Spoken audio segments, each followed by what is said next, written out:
Kila mwaka Wakristo wengi huingia katika mfungo wa siku 40 ufahamikao kama Kwaresima. Kipindi hiki ni kipindi kitakatifu katika imani ya Kikristo, hususan katika kanisa la waumini wa Kikatoliki na madhehebu mengine ya Kikristo. Ni muda wa siku 40 unaotangulia sikukuu ya Pasaka, ukianza kwa Jumatano ya Majivu.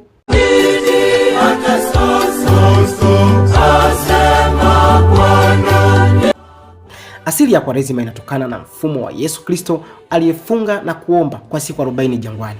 Kipindi hiki huadhimishwa kwa kufunga, kutubu na hata kujinyima ili kujiandaa kiroho kwa kumbukumbu za mateso, kifo na hata ufufuo wa Yesu Kristo. Kipindi cha Kwaresima, waumini wengi huhimizwa kuongoza sala, kufanya matendo ya huruma na hata kujiepusha na anasa au tabia mbaya.